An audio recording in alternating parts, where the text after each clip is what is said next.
Hello दोस्तों, कैसे हैं आप सब। उम्मीद है आप सब जहाँ भी होंगे ठीक होंगे। अगर आप ये स्टोरी पहली बार सुन रहे हैं तो इसे पूरा समझने के लिए आपको इसका पिछला पार्ट जरूर देखना चाहिए। इसलिए मैंने थोड़ा सा जोर देते हुए बोला, अगर आपको मेरी बात का बुरा लगा हो तो सॉरी। करण मानवी की बात सुनकर नॉर्मल टोन में मुस्कुराते हुए जवाब देते हुए बोला, कोई बात नहीं। रोशनी मानवी का ये बर्ताव देखकर हैरान थी। उसे ये उम्मीद नहीं थी कि मानवी करण से इतनी सॉफ्टली बात करेगी। फिर रोशनी ने गहरी सांस ली और मन ही मन, ये मानवी है, कुछ भी कर सकती है। मानवी ने दरवाज़ा खोला और फिर अंदर चली गई, पर अपने पीछे दोनों में से किसी को भी ना आते हुए देख पीछे मुड़ते हुए बोली, आप दोनों बाहर ऐसे ही खड़े रहेंगे? अंदर भी चलो, क्योंकि मधु हमें अंदर मिलेगी, वोट के बाहर नहीं। ये सुनकर भी करण खामोश रहा और इधर रोशनी शॉक लग रही थी, क्योंकि वो करण को जानती थी और करण को अभी तक शांत देखकर हैरान थी, क्योंकि करण किसी की भी बात सुनने वालों में से नहीं था। रोशनी का मुंह खुला का खुला हुआ था और इधर मानवी करण को समझाते हुए बोली, मोहित और मधु हमें अंदर ही मिलेंगे, इसलिए मैंने बोला। इतना कहकर मानवी अंदर ही चली गई और करण वहीं के वहीं रुका हुआ था और रोशनी कुछ पल वहाँ खड़ी रही। फिर उसे इतना समझ आ गया कि करण मेरे अंदर जाने का इंतजार कर रहा है। यही सोचकर रोशनी आगे बढ़ गई।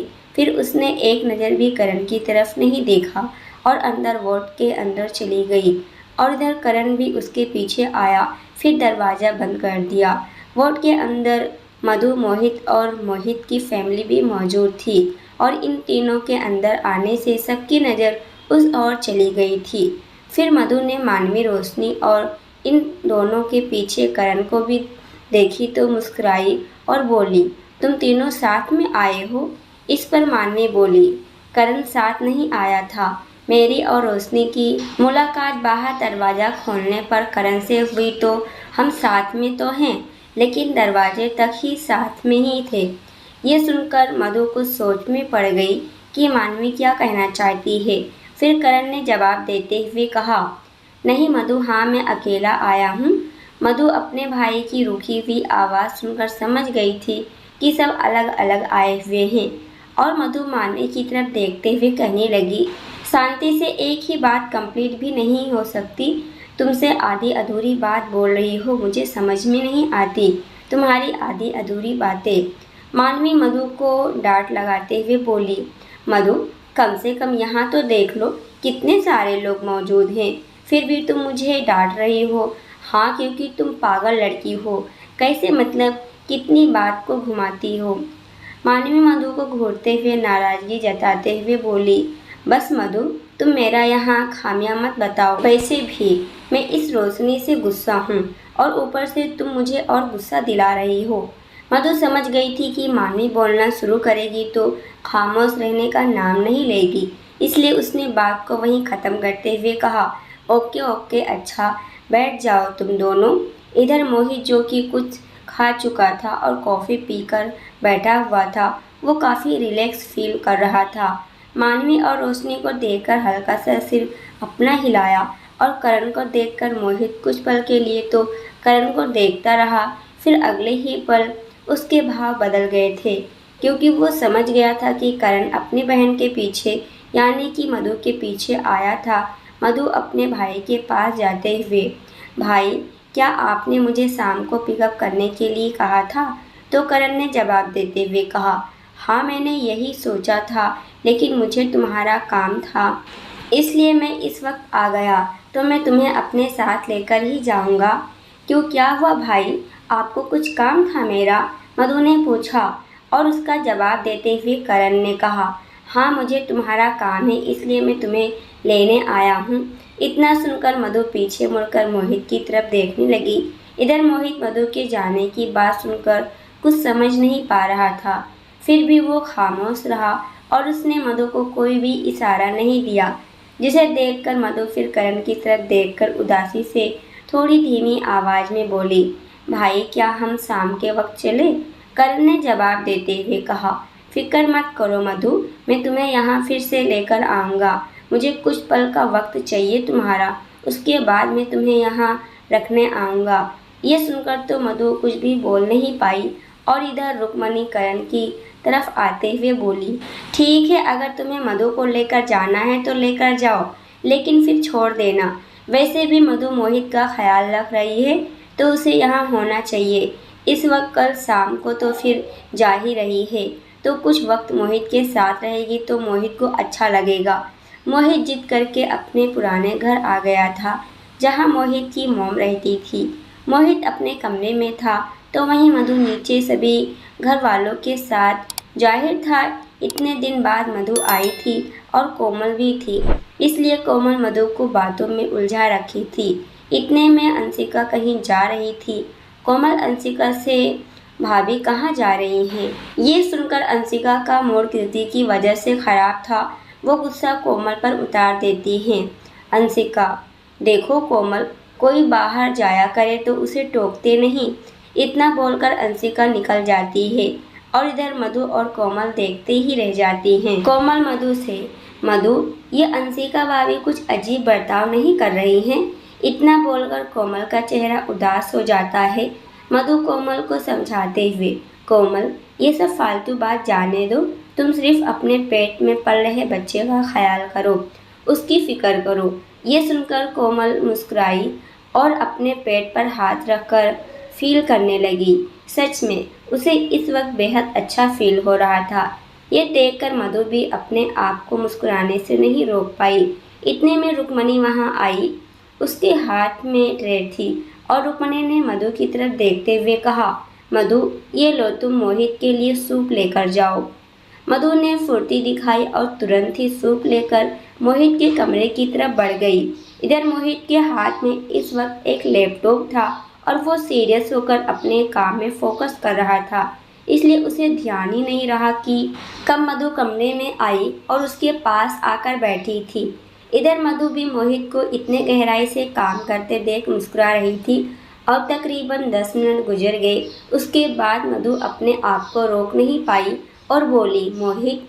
मोहित जो कि अपनी नज़र लैपटॉप पर गड़ाए हुए था, वो उसकी बात सुनकर नॉर्मल हाँ बोला, जिसे सुनकर मधु इरिटेट हो गई और उसने मोहित की गोद में से लैपटॉप लेते हुए कहा, मोहित, आप लैपटॉप में काम करने में इतने व्यस्त थे जो मेरी बात सुन नहीं रहे थे। तो मोहित ने हल्के से मुस्कुराते हुए कहा, मैं जानता हूँ कि तुम पिछले 12 मिनट से कमरे में आई हो, पर इस वक्त मुझे एक अर्जेंट काम था, इसलिए मैं काम कर रहा था। तो मधु ने सूप का बाउल अपने हाथ में लिया। उसके बाद चम्मच की मदद से सूप लेकर मोहित के मुंह की तरफ बढ़ाते हुए कहा, इस वक्त कोई काम नहीं, अभी आप बीमार हैं तो प्लीज़ अपना ख्याल रखिए, बाकी सारी चीज़ों का ख्याल रखने की ज़रूरत नहीं है आपको। मोहित के चेहरे पर हल्की सी मुस्कुराहट थी क्योंकि मधु उसे मुंह बनाते हुए बात कर रही थी। फिर मोहित ने बिना देरी किए सूप पिया। उसके बाद मधु ने वो खाली बाउल वहीं टेबल पर रख दिया और वो भी कमरे को ध्यान से देखने लगी। ये वही कमरा था जहाँ उसने कुछ पल मोहित के साथ बिताए थे। ये याद करते ही उसके चेहरे के भाव कुछ गर्म तो कुछ नरम थे और मोहित उसके चेहरे के बढ़ते हुए भाव को देखते हुए बोला, मधु, क्या हुआ? तुम किस सोच में डूबी हुई हो? मधु जो कि अपने ख्यालों की दुनिया में थी, वो मोहित की बात सुन अपने ख्याल से बाहर आई और मोहित की तरफ देखने लगी। फिर उसने धीमी और प्यार भरी आवाज़ में कहा, कुछ नहीं, बस कुछ पल पुराने याद आ गए थे। ये सुनकर मोहित को लगा कि शायद मधु को उसके साथ टॉर्चर किया वो सब याद आने लगा था, इसलिए मोहित को दिल ही दिल बुरा लगने लगा। फिर मधु वहाँ से उठने लगी, तभी मोहित ने उसका हाथ पकड़ा और मधु पीछे मुड़कर मोहित की तरफ देखने लगी। तो मोहित ने जवाब दिया, मैं जानता हूँ कि शायद मैंने तुम्हारे साथ जो कुछ भी किया वो माफ़ी के लायक नहीं है, पर मैं तुमसे काफ़ी बार माफ़ी मांग चुका हूँ और फिर से मांग रहा हूँ। मुझे माफ़ कर दो, मेरी गलती का एहसास मुझे है। मधु जो कि उसने ये तो सोचा ही नहीं था, वो ये सुनकर उसके चेहरे पर अपने आप ही मुस्कुराहट आ गई और वो अपनी बात पूरी करते हुए बोली, मोहित, वैसे मैं ऐसा कुछ भी नहीं सोच रही थी, आप गलत समझ रहे हैं। तो मोहित ने अपनी एक भौहें ऊपर उठाते हुए पूछा, तो क्या सोच रही थी तुम? और मधु मोहित को जवाब देने वाली थी कि तभी मोहित के फ़ोन की रिंग बजने लगी और मोहित ने तुरंत ही रिसीव कर लिया।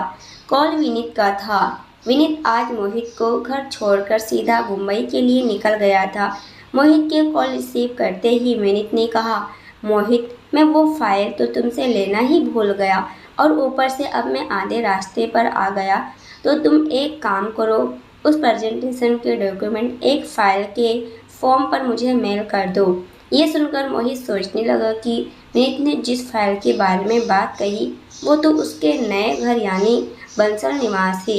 ये याद आते ही मोहित ने कहा, पर मैं वो फाइल अपने घर भूल आया हूँ। तो मोहित इतना ही बोल पाया था कि मधु, जो कि कॉल स्पीकर पर होने के कारण उसने सब सुन लिया था, वो धीमी आवाज़ में बोली, मैं आपकी वो फाइल आपको लाकर देती हूँ। ये सुनकर मोहित ने पहले इशारों में उससे पूछा कि क्या सच में तुम उस फाइल को लाओगी? तो मधु ने अपना सर हाँ में हिलाया और मोहित ने कॉल कट किया। उसके बाद बोला, ठीक है, अगर तुम फाइल लेने जा रही हो तो अभी चली जाओ, वरना रात हो जाएगी। और हाँ, फाइल के डॉक्यूमेंट विनीत को भेज देना। मधु मोहित से बात करने के बाद मोहित के बंसल निवास वाले घर के लिए निकल गई थी। उसका दिल इस वक्त जोरों से धड़क रहा था, क्योंकि वो काफ़ी समय के बाद इस घर पर रही थी जहां वो पहली बार शादी करके आई थी। पहले तो विनीत को उस फाइल के डॉक्यूमेंट देने थे, इसलिए उसने ज़्यादा कुछ सोचा नहीं और सीधा मोहित के घर में गई और अलमारी की तरफ बढ़ी और वो उस फाइल को ढूंढने लगी, पर फाइल मिल नहीं रही थी। तो परेशान होते हुए बोली, ये फाइल न जाने कहाँ गई। तभी उसने एक ड्रॉअर को खोला और एक ब्लैक कलर की फाइल थी। ये वही फाइल थी जो मोहित ने उसे कहा था। तो मधु ने मुस्कुराते हुए उस फाइल को लिए और वो ड्रॉअर को बंद करने लगी, पर तभी उसने देखा कि एक डायरी थी और उस डायरी के ऊपर एक खूबसूरत ब्लू स्टोन का पेंडल था जो कि हार्ट शेप में बना हुआ था। ये देखकर मधु ने उस पेंडल को उठाया और उस डायरी को फिर अपने आप से बोली, ये किसकी डायरी है? मधु डायरी ली और पढ़ने लगी। डायरी पढ़ने में मधु को ध्यान ही नहीं था कि वो यहाँ किस काम से आई थी। मोहित काफ़ी वक्त तक मधु का इंतजार किया। मोहित को कोई अनहोनी का शंका हो गया था। विनीत को फाइल नहीं मिलने पर वो भी वापस आ गया था मोहित से फाइल लेने। मोहित विनीत को लेके अपने दूसरे घर के लिए निकल गया। मोहित की कार विनीत चला रहा था और मोहित बेसब्री से अपना घर आने के इंतजार में था कि कब घर आए और मधु को अपने तरसती निगाहों के सामने देखे। तकरीबन मुश्किल से आधा घंटा निकला था कि मोहित ने कार चला रहे विनीत से बेचैन होते हुए कहा, विनीत, अगर तुम इसी तरह से कार चलाते रहे ना तो हम सुबह तक भी नहीं पहुँचेंगे। विनीत ये सुनकर कार चलाते हुए एक नज़र मोहित की तरफ देखकर चिढ़ते हुए बोला, ये हवाई जहाज नहीं है जिसे मैं उड़ाकर पल भर में तुम्हारे घर की छत पर लैंड कर दूं। ये कार है, ओके? मोहित भी पहले से इरिटेट था क्योंकि विनीत उसके बीच में आ रहा था। फिर भी मोहित ने उसे कुछ भी नहीं कहा था, पर अब मोहित को लग रहा था कि शायद विनीत कार काफ़ी स्लो चला रहा है, जबकि कार काफ़ी रफ्तार के साथ चल रही थी।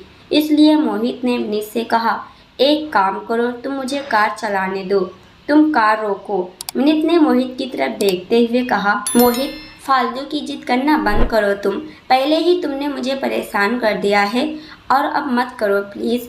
मोहित ने उसे आखिरी बार समझाते हुए कहा, तुम्हें कार रोकनी है या फिर रफ्तार के साथ चलानी है? विनीत के पास अब कोई ऑप्शन नहीं था क्योंकि कार पहले ही काफ़ी स्पीड में चल रही थी, इसलिए उसने कार रोक दी। फिर झल्लाते हुए बोला, तुम ही इस कार को उड़ाओ। विनीत ने मोहित को घूरते हुए कहा और बाहर निकलो। मोहित जल्दी ड्राइवर सीट पर बैठ गया और विनीत के बैठते ही कार रफ्तार से चलाने लगा। मोहित का घर काफ़ी दूरी पर था और यहाँ का रास्ता भी कच्चा था, इसलिए मोहित अपनी कार बीच में पत्थर या फिर इधर उधर होने पर भी रोक नहीं रहा था, ऊपर से और रफ्तार बढ़ा रहा था। इधर विनीत मोहित की पागलपंती देखकर हैंडल पकड़कर बैठा था, पर इधर उधर होने के कारण वो बोला, मोहित, अब मेरे अंदर के फेफड़े, खून और मेरा खाया हुआ खाना मिक्स शरबत की तरह हो गया है, इसलिए प्लीज़ कार धीरे चलाओ। पर मोहित तो मोहित था, वो कैसे उसकी बात मान सकता था भला। उसने विनीत की बात पूरी तरह से इग्नोर की और इसी तरह से कार चलाता रहा। तकरीबन 2 घंटे के रास्ते को सिर्फ 1 घंटे से कम में मोहित ने कार को हवा की तरह उड़ाते हुए काट लिया था। मोहित की सांस में सांस आई जब उसकी कार गेट से होते हुए उसके मैंशन तक पहुंच गई। इस वक्त उसके हाथ कांप से गए थे, इसलिए उसने कार की रफ्तार कम कर दी थी और जब कार उसने रोकी तो बिना देरी किए कार से बाहर उतर गया और लगभग भागने की स्पीड में अंदर जाने लगा। इधर विनीत ने देखा कि मोहित कार चालू रखकर ही गया था।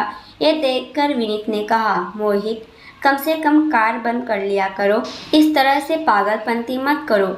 इधर मोहित लंबे कदम बढ़ता हुआ अंदर आया, सीढ़ियों से होता हुआ अपने कमरे की तरफ बढ़ रहा था। उसके पैर ठंडे पड़ने लगे थे और उसके शरीर में कंपन होने लगी थी। जब वो अपने कमरे तक पहुंचा, जब मोहित अपने कमरे के दरवाजे तक पहुंचा तो वो एक पल के लिए ठहर सा गया और अपने दिल में बेचैनी लेते हुए उसने दरवाज़ा कांपते हाथों से खोला तो उसका सामना अंधेरे से हुआ, जिसे देखकर मोहित ने अपने भारी कदम कमरे में बढ़ाए। पहले मोहित ने लाइट ऑन की, उसके बाद वो कमरे में चारों ओर देखने लगा, पर उसे मधु यहाँ दिखाई नहीं दी। जिसे मोहित पीछे मुड़कर वहाँ से दूसरे कमरे में जाने वाला था कि उसकी नज़र खुले दरवाजे पर गई, जो कि बालकनी का था। ये देखकर मोहित ने अपने कदम उस ओर बढ़ाए। मोहित का दिल इस बार जोरों से धड़क रहा था। वो अपने आप को भी इस वक्त संभाल नहीं पा रहा था। फिर वो बालकनी में आया और उसका सामना फिर से अंधेरे से हुआ। यह देखकर मोहित ने बालकनी की लाइट ऑन की। उसके बाद उसने झूलते हुए झूले की तरफ देखा। मधु सिकुड़कर काँप रही थी और वो काफ़ी वक्त से रो रही थी, इसलिए उसके सुबकने की आवाज़ आ रही थी। उसकी सिसकियाँ मोहित के दिल को कचोट रही थी और मोहित का मन भारी होने लगा था। फिर भी मोहित ने अपने भारी कदम आगे की तरफ बढ़ाए। मधु के सामने जाकर वो खड़ा हो गया। मोहित की आवाज़ मानो उसके हलक से नीचे नहीं जा रही थी। वो बोलने की कोशिश कर रहा था पर उसकी आवाज़ उसका साथ नहीं दे रही थी। उसे इतनी तकलीफ मधु को इस हाल में देखकर हो रही थी। फिर मोहित ने गहरी सांस ली, उसके बाद अपने ओर कुछ कहने के लिए हिलाए और लड़खड़ाई आवाज़ में बोला, मधु। मधु। मोहित की आवाज़ सुनकर मानो उसका दिल तड़प उठा और वो रोना बंद करके एक झटके में उठी और मोहित की बाहों से लिपट कर रोने लगी। उसके रोने की आवाज़ गूंज रही थी और मोहित के दिल को तड़पा रही थी। मोहित ने गहरी सांस ली और अपने आप को उसने मजबूत बनाया। फिर शांत आवाज़ में अनजान बनते हुए बोला, क्या हुआ मधु, तुम रो क्यों रही हो? मोहित का इतना कहना था कि मधु के आंसुओं की बरसात गिरने लगी थी और उसने मोहित को और जकड़कर पकड़ते हुए वो रोने लगी। मोहित के दिल का हाल बेहाल था और वो मधु को जितना संभालने की कोशिश कर रहा था उतना ही वो अंदर से टूट रहा था, क्योंकि मधु ने वही छाया की डायरी पढ़ी थी और बाकी था पढ़ना, जो मोहित पूरा पढ़ चुका था। और वो जानता था। मोहित ने मधु के सर पर हाथ सहलाने लगा। धीरे धीरे मधु के रोने की आवाज़ कम होने लगी और सिसकियों में तब्दील हो गई। मोहित ने भी कोई जल्दबाजी नहीं की और उसके सर पर चूम लिया। मधु ने अपनी आंखें बंद कर ली। फिर से वो मोहित की बाहों में लिपट गई। मोहित ने फिर शांत आवाज़ में कहा, अब बताओ क्या हुआ? ये सुनकर मधु फिर से रोने लगी और अपना सिर ऊपर करके मोहित की तरफ देखते हुए बोलने की कोशिश करते हुए बोली, मेरे डैड मेरे नहीं हैं। मोहित, वो मेरे डैड नहीं हैं। इतना बोलकर मधु फिर से मोहित की बाहों में लिपट कर रोने लगी। उसके आंसू रुकने का नाम नहीं ले रहे थे। ये देखकर मोहित का बुरा हाल हो गया। वो मधु से दूर होते हुए बोला, 1 मिनट मधु, मैं अभी आया। मधु मोहित से दूर हो गई और मोहित जल्दी से बालकनी से निकलकर नीचे किचन में आया और एक पानी की बोतल लाकर फिर से अपने कमरे में आया। बालकनी में आकर उसने मधु को पानी पिलाया। उसके पास बैठकर शांत आवाज़ में बोला, अब बोलो क्या हुआ? तुम इस तरह से रो क्यों रही हो? मधु अब समझ चुकी थी। वो मोहित की तरफ बिना देखे बोली, मेरे पापा मेरे नहीं हैं। वो छाया के हैं। ये सुनकर मोहित ने कुछ रिएक्ट नहीं किया। फिर मधु ने आगे कहना जारी रखते हुए कहा, और छाया वही है जिसकी शादी आपसे हुई थी। मोहित ने फिर हिम्मत करते हुए कहा, तुम्हें यह सब किसने कहा? ये सुनकर मधु ने भारी हुई आवाज़ में कहा, मैंने वो डायरी पढ़ी, उसमें सब कुछ लिखा हुआ था। मैंने वो भी पढ़ा, छाया और भाई से प्यार करती थी। मोहित ये सुनकर मोहित समझ गया था कि मधु ने पूरी डायरी पढ़ ली। मोहित ने ठंडी आ बढ़ते हुए कहा, मधु, उस डायरी में तुमने क्या क्या पढ़ा, टेल मी। ये सुनकर मधु खामोश हो गई। उसका मन भारी होने लगा था। उसके बाद मधु ने कहा, मैंने हाफ डायरी पढ़ी जिसमें ये सब कुछ लिखा हुआ था। और मोहित, आपको पता है, छाया सबका कसूरवार मुझे ठहरा रही है। इतना बोलते वक्त मधु के आंसू बहने लगे, जिसे मोहित उसके सर को अपने सीने से टिकाते हुए बोला, ऐसा कुछ भी नहीं है, तुम्हारा कोई कसूर नहीं है। नहीं, उसने ये बात साफ साफ मेंशन की है कि मैंने उसके पापा को उससे छीन लिया। मधु ने बुझे हुए मन से कहा, जिसे सुनकर मोहित ने उसे समझाते हुए कहा, नहीं मधु, ऐसा कुछ भी नहीं है, तुमने उसके पापा को नहीं छीना, बल्कि वो उसकी सोच थी। पर मोहित, मधु ने इतना बोली थी कि मोहित ने उसके मुंह पर उंगली रखते हुए कहा, मैंने तुमसे कहा ना कि तुम्हारी कोई गलती नहीं है, मतलब नहीं है। मधु खामोश हो गई थी, पर वो अपने आप को संभाल नहीं पा रही थी। फिर उसने मोहित की उंगली अपने मुंह पर से हटाई और आगे कहना जारी रखते हुए बोली, मैंने डायरी में पढ़ा कि छाया ने आपसे शादी आपसे बदला लेने के लिए की थी। ये सुनकर मोहित ने कुछ नहीं कहा। फिर मधु ने अपनी सूजी हुई आंखें मोहित पर टिकाए हुए पूछा, एक बात पूछूं? मोहित ने अपना सिर हाँ में हिलाया और मधु ने मोहित से पूछा, छोटी बच्ची जो कि डायमंड का पेंडल था, वो क्या मेरा था? मोहित मधु की ओर देखता रहा, पर उसने मधु से कुछ भी कहने के लिए अपने ओठ नहीं हिलाए। ये देखकर मधु ने कहा, क्या मेरा पेंडल था? वो छाया के पास था और आपने सिर्फ छाया से पेंडल वाली लड़की समझकर शादी की। क्या आपको उससे प्यार नहीं था?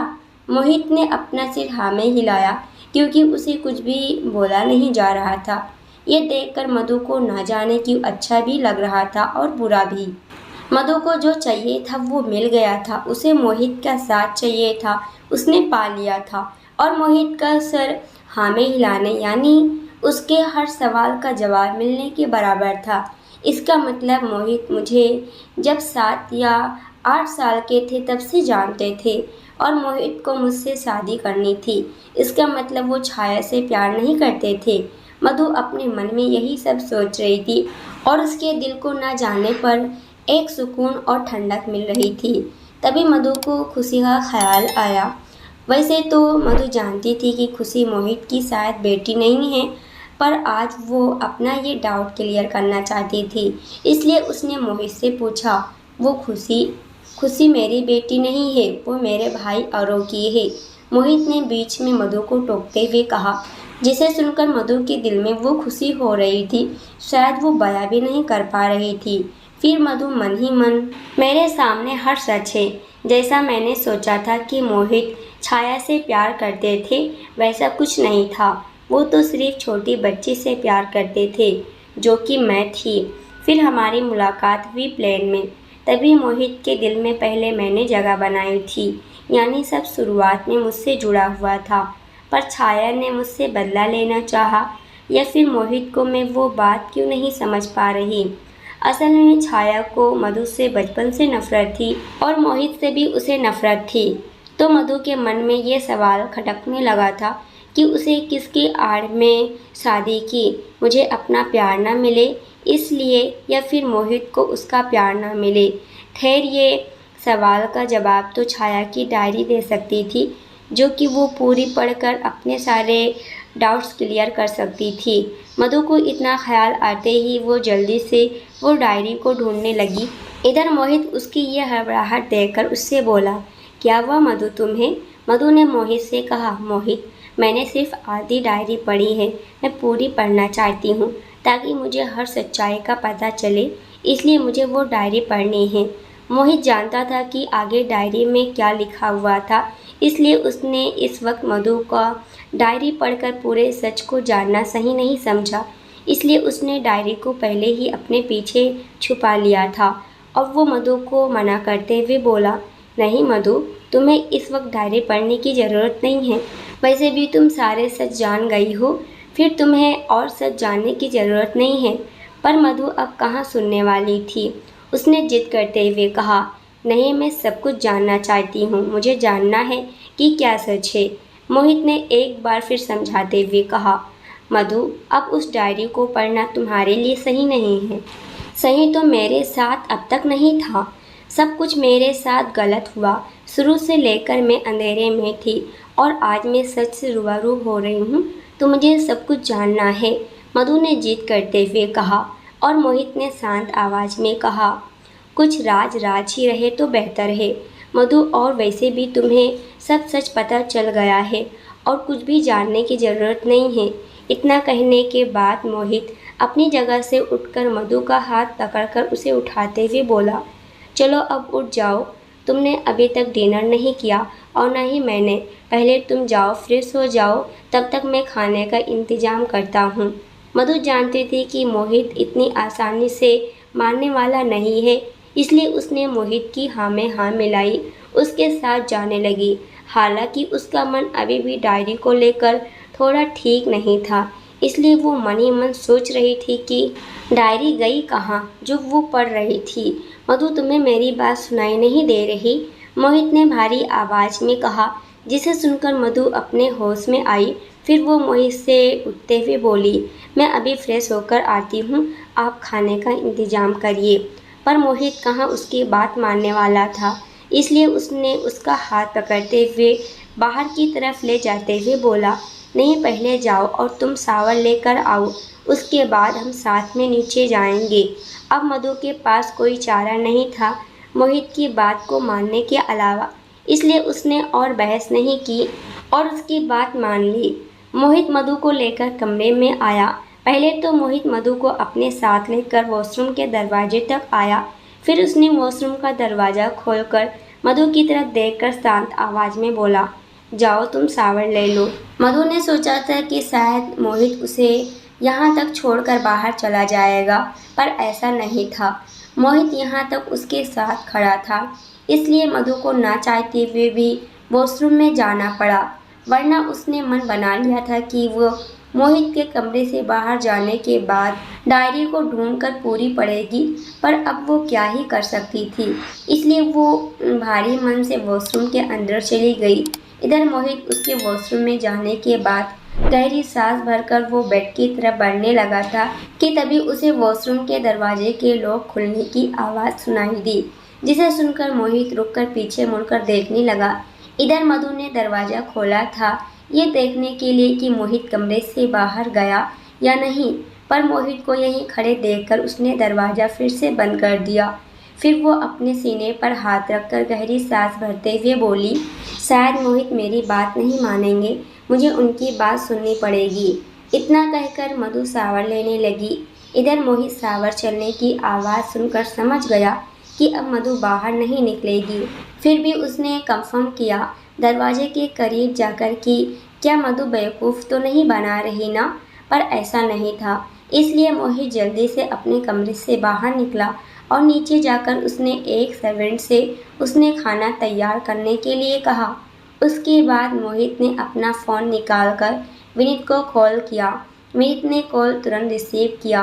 विनीत नींद भरी आवाज़ में बोला, हेलो, कौन? मोहित उसकी नींद से भरी आवाज़ सुनकर समझ गया था कि विनीत नींद में है, इसलिए मोहित ने शांत आवाज़ में कहा, अगर तुम्हें बहुत नींद आ रही है तो तुम घर जाने के बजाय मेरे घर में आकर सो सकते हो। अगर तुम कार चलाने की स्थिति में हो फिर अपने घर जा सकते हो। विनीत, जो कि नींद में था, ये सुनकर उसकी नींद मानो कहीं गायब ही हो गई और वो भड़क कर अपनी आँख मसलते हुए कंफर्म करते हुए बोला, क्या तुमने अभी अभी जो कहा मैंने सही सुना ना? मोहित ने गहरी सांस लेते हुए कहा, तुम्हें हर बात 2 बार कहनी पड़ेगी। हाँ, मतलब नहीं, मेरा मतलब ये नहीं था, मैं बस श्योर होना चाहता था कि तुमने जो कहा मैंने वही सुना या फिर कुछ और, पर तुमने जैसा कि कहा मैं होशो हवास में हूँ और अपने घर जाना चाहता हूँ। ये सुनकर मोहित ने नॉर्मल आवाज़ में कहा, ठीक है, तुम जाना चाहते हो फिर जा सकते हो। विनीत ने फिर सवाल करते हुए कहा, मधु ठीक है ना? और उसे सब कुछ सच पता चलने के बाद उसने कुछ रेप तो नहीं किया ना, लाइक बावरी टाइप। मोहित विनीत की बात सुनकर झुंझला गया। फिर उसने चिढ़ते हुए कहा, अगर अब तुम कॉल कट करके घर नहीं गए तो तुम्हें पूरी रात बाहर सोना पड़ेगा। ये सुनकर विनीत ने हड़बड़ाहट में कहा, अच्छा ठीक है, मैं कॉल कट करता हूँ, लेकिन इससे पहले मैं तुम्हें दवाई के बारे में याद दिला दूँ। तुम्हारी दवाई मैं बाहर अंकल को देकर जाता हूँ, तुम याद से ले लेना। उसके बाद विनीत ने बिना बहस किए कॉल कट किया। उसके बाद वो गहरी सांस लेकर मन ही मन बोला, शायद मोहित मधु को संभाल रहा होगा और मोहित का ख्याल रखने के लिए मधु है ही। इतना कहने के बाद विनीत ने कार स्टार्ट की और तेज रफ्तार के साथ वहां से जाने लगा। इधर मोहित लिविंग एरिया के सोफे पर बैठकर दिव्या, मधु, अतुल जी और अपने इन सभी के बारे में सोचने पर मजबूर हो गया था, क्योंकि अतुल जी वो इंसान थे जिसे मोहित ने बेवजह नफरत की। दोस्तों आज के लिए इतना ही। इसके आगे क्या होने वाला है ये हम अगली वीडियो में देखेंगे। जब तक ये देखे वीडियो पसंद आए तो वीडियो को लाइक और कमेंट जरूर करना, और अगर आप हमारे चैनल पर नए हैं तो चैनल को भी सब्सक्राइब जरूर कर लेना। पूरी वीडियो देखने के लिए आप सभी का बहुत बहुत धन्यवाद।